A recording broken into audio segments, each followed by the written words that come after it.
Bonjour à tous mes frères et à toutes mes sœurs du monde, d'Afrique et d'ailleurs.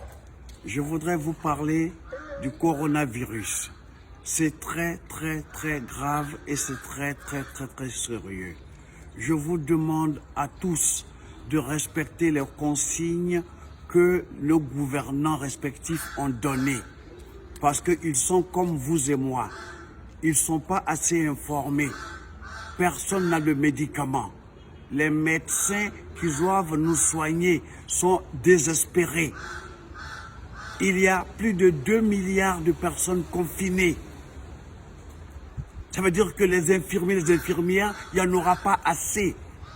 Et pour le moment, ceux qui prétendent avoir des médicaments, ceux sur qui on compte sont en train de se discuter. Alors, je vais vous dire ceci, mes frères et mes sœurs. Ils ont dit, si tu veux tousser, tu fais comme ça. Tu tousses.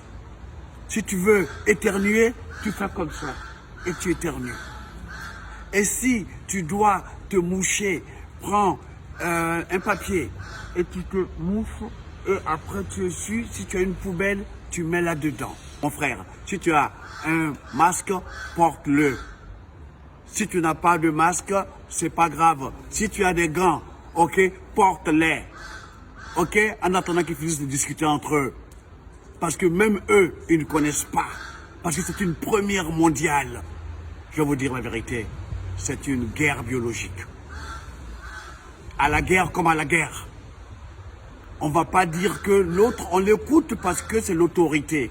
Mais l'autorité ne maîtrise plus la situation. À nous de venir à l'aide aux uns et aux autres et voire même aux autorités. Vous me comprenez? Et je voudrais surtout que nous encourageons ces mains invisibles qui travaillent, qui sont au front, en première ligne. Les infirmières, les nettoyeurs des salles, ceux qui vont nettoyer les rues, la police, la gendarmerie, les militaires qui sont au front, eux aussi ont des familles. Eux aussi peuvent tomber malades. Et puis donc quand on nous dit d'être disciplinés et de rester en place, c'est pour les aider à nous aider. Je vous en prie, ok? J'ai cité, j'ai oublié ceux qui viennent fournir les marchés en nourriture, ok? Pour qu'on puisse tenir. Les gars, il y a plusieurs personnes que je n'ai pas citées.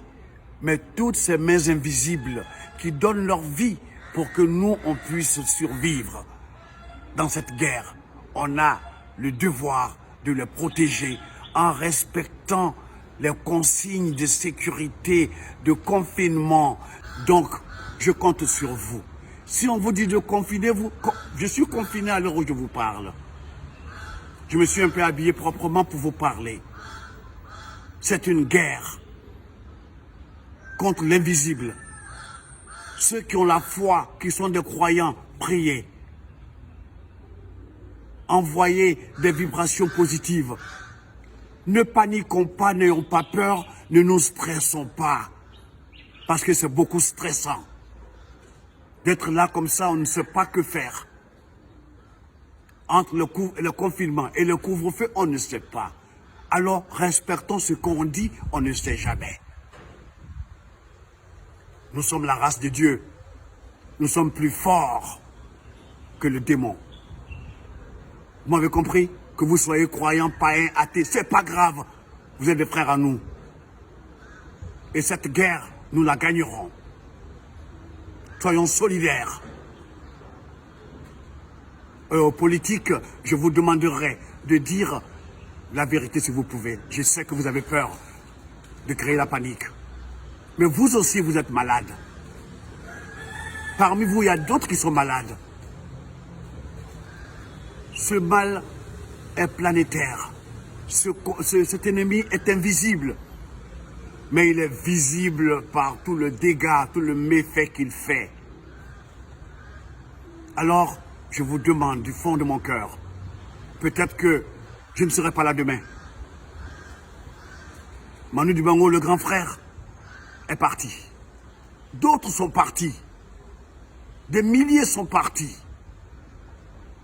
Et je voudrais que ceux qui vont suivre les consignes qui pourraient s'avérer efficaces pourront peut-être témoigner de notre passage sur terre.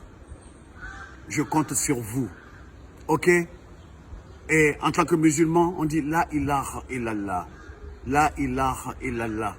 La ilaha illallah. Seul Dieu peut nous sauver et Dieu nous aidera. Allez, tenez bon les gars. Ok? Merci.